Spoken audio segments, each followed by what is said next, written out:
What is up, guys? In today's video, we are starting with Ilia Topuria making his first public appearance since his brutal loss. What is up, guys? In today's video, we are starting with Ilia Topuria making his first public appearance since his brutal loss. Meanwhile, Ian Gary is laying out a highly specific and highly dangerous blueprint to dethrone Islam Makhachev, which is drawing plenty of criticism. Plus, behind-the-scenes footage of Conor McGregor's Hollywood acting, Jorge Masvidal's bold UFC 329 predictions, and much more. So let's get started. 2 weeks after one of the most brutal fights we've seen in years, Topuria is finally back in public. His close friend, Spanish singer Omar Montes, dropped a photo of them grabbing dinner together, and honestly, Topuria looks nothing like the man we saw leaving the White House lawn that night. The recovery has been remarkably fast. His manager confirmed he's already 100% recovered, no orbital bone displacement, no surgery, no major structural damage. Just 6 to 8 weeks of healing time and he's back.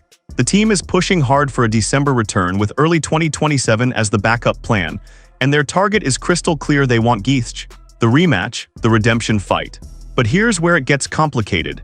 Gietsch has publicly said he's not interested in a rematch right now.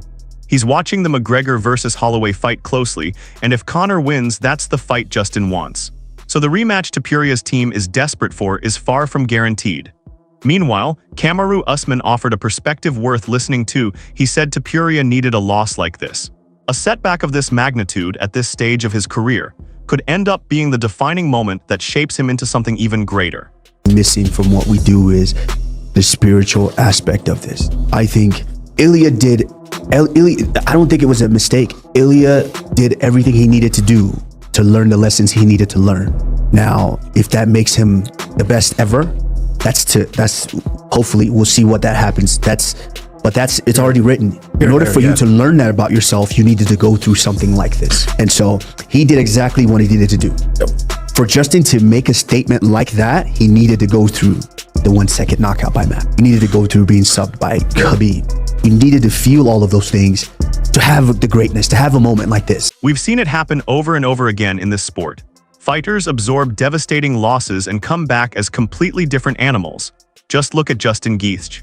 After Max Holloway knocked him out cold, everyone wrote him off and said he'd never be the same. He came back and pulled off one of the biggest upsets in UFC history. So before anyone counts Topuria out, remember that history has a habit of proving people wrong. I hope nothing but the best for him. Yeah. He's very, very skilled. He's got the skills to beat any of these guys. But yeah. Entertainment, so. I'm excited to watch it. Trevor Whitman had nothing but respect for Alexander Topuria after Ilia Topuria's tough defeat. According to Whitman, one of the bravest decisions anyone can make is recognizing when a fighter has taken enough damage. Ilia's brother did the right thing and stopped the fight. I didn't hear what he said until I understood the language where he was like, he said it a certain way, and the third time I heard it, I was like, we're going to finish the fight. We're going to finish the fight. And he was talking to the ref. He wasn't talking to Ilia. So I took it as Ilia was like, dude, I can't go on. And when you hear that from your athlete, you have to make that right choice on like, do we take more damage or do we go on? So look at me. Nothing that. Okay, it's over. It's over. Stop it. Yeah. I'm always there to protect my athletes, and it's very nice to be able to work with people that have the same goals as me. My goals is I'm never going to be a champion. I'm a championship coach, but I'm not a champion. And being able to work with people that want to chase things like that, I get so much joy out of it. Seeing the concern in his brother's eye and the way his brother was pulling the hood off, like, bro, don't be embarrassed. You fought your ass off. Like, that is special. That is like, everybody's making fun of like why he was putting a hood over his head. When you're down, you're down. And, you know, again, Trevor Whitman had nothing but respect for Alexander Topuria after Ilia's tough defeat. In his view, one of the bravest decisions anyone can make in this sport is recognizing when a fighter has absorbed enough damage and stepping in to protect them before it gets worse. He also praised Alexander specifically for refusing to let Ilia hide behind his jacket after the fight. That moment said everything about the character in that corner. He took the most courage to get to that point. And what he's done to the guys prior to us. His brother was telling him, pull that off, dude. Like, don't be down, we lost. And when you lose a round doesn't mean you lose a fight. When you lose a fight doesn't mean you lose your opportunity for a championship. So what do you think it will take Ilia to get back to fighting again after such a loss? Ilia's he's gonna be in a good position. He has faith. He has a strong team.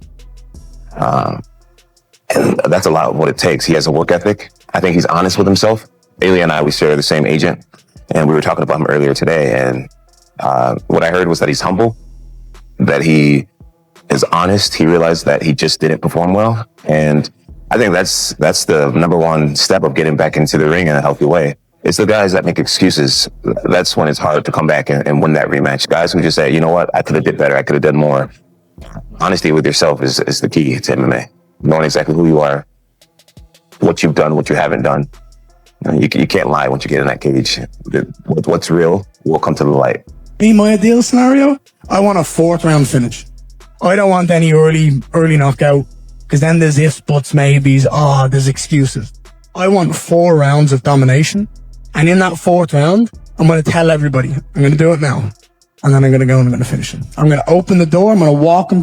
A person is misguided in their thoughts, and when they're misguided in their thoughts, they set themselves up for a very, very bad night or a bad result. I'm not saying Ian Gary cannot beat Islam Makhachev. What I'm saying is you got to take that as it comes. You can't try to say, I want to beat the number one fighter in the world in a certain round because I don't want it to be a fluke. If you win, it does not matter how you win. It does not matter how you win. And this year we've seen some huge upsets. I mean, Sean Strickland, Justin Gaethje winning title fights that nobody thought they were going to win. Surely you're looking at that and just drawing inspiration from that. If people think when Sean Strickland goes out and beats Khamzat Chimaev and upsets the apple cart in what no one expected, no one can sit here and think that it's impossible that I can beat Islam Makhachev. If anything, I'm a far more dangerous threat.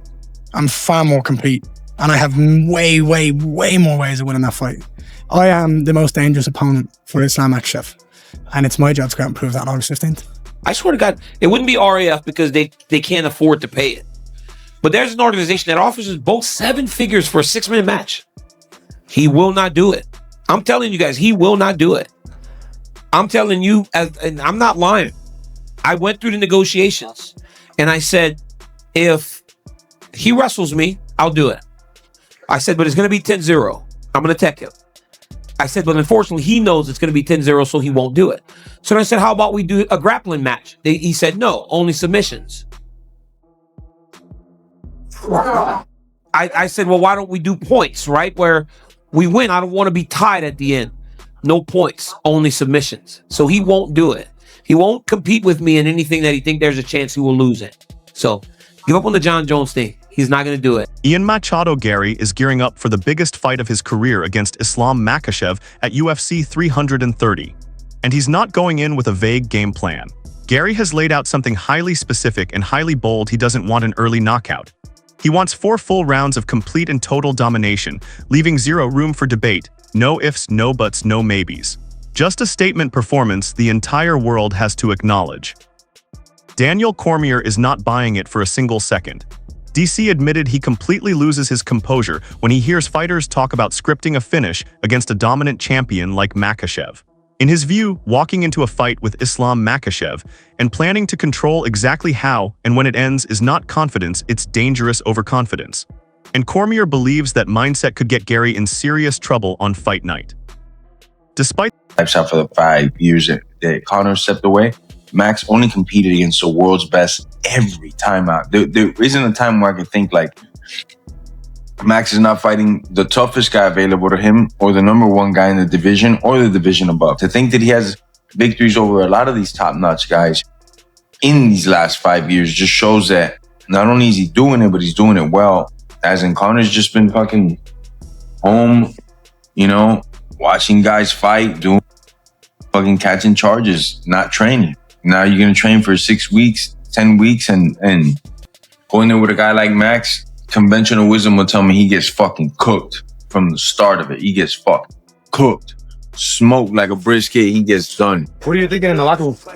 What do you mean? What are you thinking? What's in your head? Walking out? When you're getting ready? I'm thinking all. I mean, when you walk out? I'm just trying to stay calm. I'm trying to keep it playful. I'm trying to be like, this is a spar. Yeah. You know, it's not. And then there's so many different things go through your head. Yeah. But just keep it simple. Just keep it, let it be. Whatever it is, it is. Yeah. Let it be. Yeah. It's going on in the exact same corner across the way. Yeah. Do you know what I'm saying? Yeah. So it's like, who's octagon is it? Yours is that one guy. I just saw that one guy. It's not. It's your octagon. Let it be known from the bell. Verbalize from the goal. All right, so our gear just arrived from Mjolnir, from Iceland. The land of ice. The land of fire and ice. Our corner t-shirts and And Conor's fight shorts, so have a little look there at the gear. Small as well. Normal size. That's highly fired. So, Take the small. Dustin Poirier had a seriously rough night recently. He was arrested for public intoxication at the Atlanta airport after getting into a heated argument with police. Body cam footage leaked online, and it shows Poirier looking completely out of character, a side of him fans have never seen before. Khabib, Demetrius Johnson, Anderson Silva, John Jones, Conor McGregor, Alex Pereira, the GOAT debate in MMA never gets old and never gets settled. Drop your pick in the comments right now. That's everything for today. Show some love with a